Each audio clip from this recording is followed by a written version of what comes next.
नमस्कार मित्रों, हमारी सीरीज चली है एपिसोड नंबर 15 की, जिसमें हम बात कर रहे हैं भृगु संहिता की। भृगु संहिता के अंतर्गत आज हम बात करने जा रहे हैं मीन लग्न के द्वितीय भाव में चंद्रमा स्थित हो तो उसके क्या फलादेश होंगे।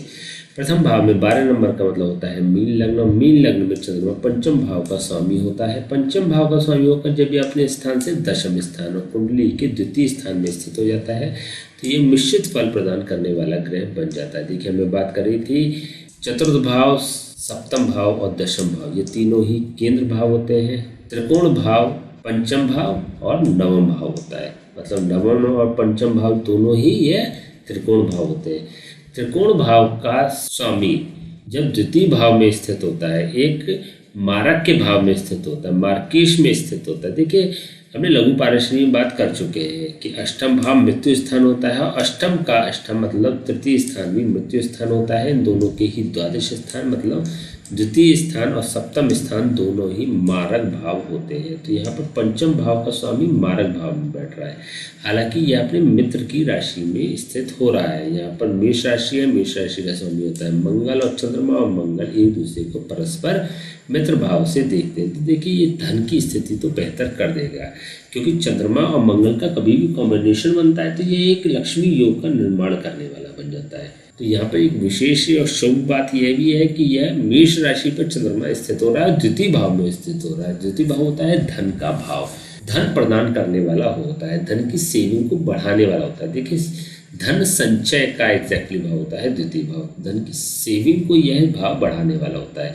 तो यहाँ पर जो पंचम भाव में एक और विशेषता होती है, यह अचानक होने वाले लाभों को भी बताता है, अचानक होने वाले फायदे को यह दिखाने वाला होता है। देखिए, जैसे हमने पहले भी बात कर चुके हैं, पता नहीं किस एपिसोड में हमने बात करी थी, क्योंकि अक्सर जब डिस्कशन करते हैं तो ये याद नहीं रहता कि कौन से हमने वीडियो में ये बात करी थी। लेकिन हमने आपसे बात करी थी कि पंचम भाव अचानक होने वाले लाभों की तरफ इंडिकेट करता है। इट मीन्स कि लॉटरी, सट्टा, शेयर्स, इनसे भी व्यक्ति को लाभ हो सकता है।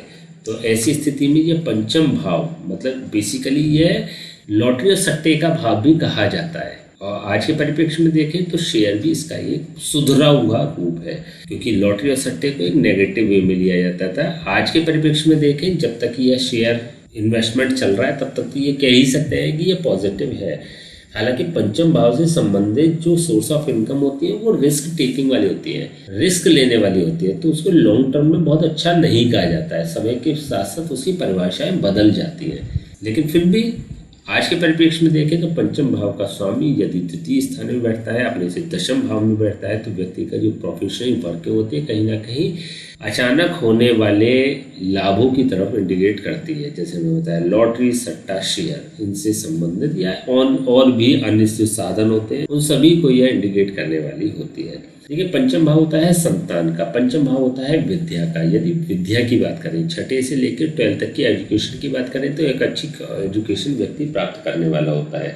संतान की बात करें तो एक प्रतिभावान संतान होती है, लेकिन बीमार पड़ने की पूरी संभावना होती है, क्योंकि यह मारक भाव भी है। जैसे हमने बताया कि तृतीय का द्वादश भाव है, तो यह मारक भाव भी है। तो संतान का स्वास्थ्य की हानि करने वाला ऐसा चंद्रमा हो जाता है।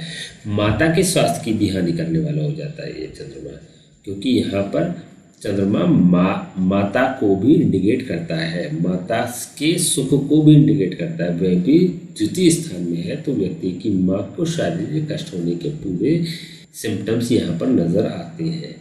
चंद्रमा की यहाँ से सीधी दृष्टि अष्टम भाव पर भी है। जैसे कि हमने बताया, पंचम भाव के सापेक्ष ये जब तृतीय भाव में बैठता है और अष्टम भाव से संबंध कर लेता है, तो सीधे सीधे कहीं ना कहीं लॉटरी, सट्टे या फिर शेयर से व्यक्ति का डायरेक्टली संबंध होता ही है।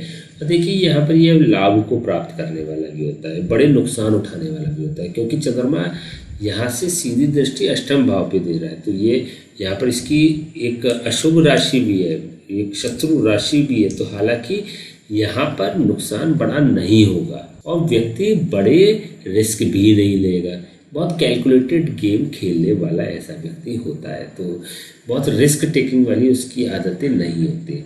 तो उस परिप्रेक्ष्य में देखें तो यह बेहतर रिजल्ट्स प्रदान करने वाला हो रहा है।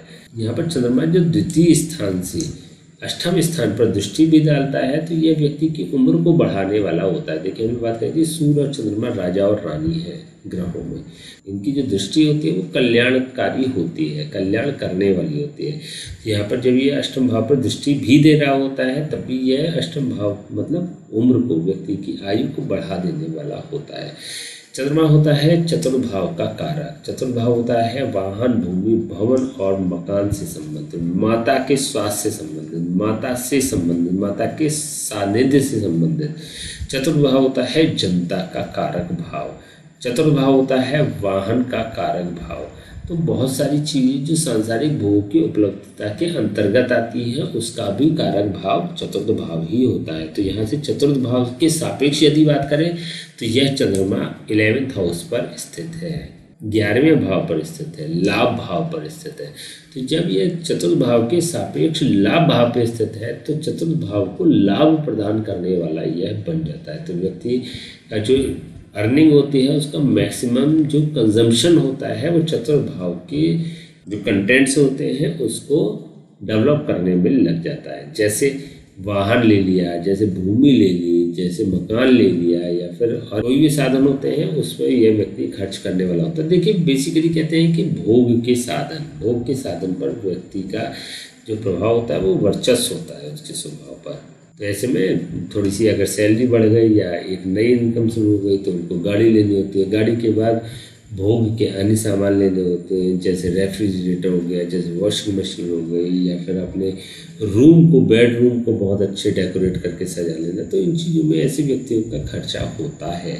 तो सलाह दी जाती है ऐसे व्यक्तियों को कि समय के साथ साथ परिस्थितियाँ चेंज भी होती है, तो इसलिए बचाया करिए पैसे को, बचाना चाहिए पैसे को। तो यहाँ पर चतुर्भाव के सापेक्ष भी चंद्रमा शुभ फल प्रदान करने वाला हो रहा है। लेकिन अगेन चतुर्भाव होता है माता का, माता के स्वास्थ्य का। उसका जब स्वामी अपने से 11th होके और द्वितीय भाव में स्थित होता है, मारक भाव में स्थित हो रहा है, तो इट मीन्स कि यह माता को कष्ट प्रदान करने वाला चंद्रमा होता है। क्योंकि मंगल की राशि में चंद्रमा स्थित है तो बेसिकली व्यक्ति के जो हाई ब्लड प्रेशर की शिकायत है उसको बढ़ाने वाला यह चंद्रमा बन जाता है, हाई बीपी प्रदान करने वाला ऐसा चंद्रमा बन जाता है। चलिए ठीक है, अब इसको उपाय की बात कर लेते हैं। क्या उपाय हो सकते हैं? चंद्रमा जो तृतीय स्थान में होता है, पंचम भाव का स्वामी होता है। देखिए अवॉइड करना चाहिए, इसके दान तो नहीं करने चाहिए क्योंकि यहाँ पर पंचम भाव का स्वामी है। पंचम भाव एक शुभ, एक ऑस्पिशियस भाव होता है। ये इसका स्वामी जब द्वितीय भाव में स्थित होता है तो थोड़ा सा व्यक्ति को संघर्ष करना पड़ता है, थोड़ी सी परेशानी व्यक्ति को उठानी पड़ती है। तो ऐसे में जब इसके उपाय करते हैं, उपाय क्या हो सकते हैं कि देखिए इसकी प्लेसमेंट तो बेटर है। तो ऐसे में किसी ब्राह्मण से यदि इसके जाप और हवन करा लेंगे तब भी ये बेहतर रिजल्ट प्रदान करने वाला होगा, पहली चीज़। या फिर समय के साथ साथ आप ऐसा भी कर सकते हैं कि एक पर्टिकुलर टाइम के लिए 43 डेज लगातार भगवान शिव की शिवलिंग पर दुग्धाभिषेक करना शुरू कर दें। सोमवार से स्टार्ट करें, 43 डेज लगातार करें। नोटिस कीजिएगा कितना लाभ मिला। यदि बेहतर लाभ मिलते हैं तो फिर आप अगेन उसको रिपीट कर सकते हैं अथवा किसी ब्राह्मण से इसके जाप और हवन करा सकते हैं। तो जब ये आप ये कराते हैं तो चीज़ें बेहतर हो जाती हैं। ठीक है, तो आज हमने बात करी मीन लग्न के द्वितीय भाव में चंद्रमा स्थित हो तो उसके क्या फलादेश होंगे। तो नेक्स्ट वीडियो में बात करें मीन लग्न के तृतीय भाव में चंद्रमा स्थित हो तो उसके क्या फलादेश होंगे। तब तक के लिए मैं आज्ञा दीजिए, नमस्कार।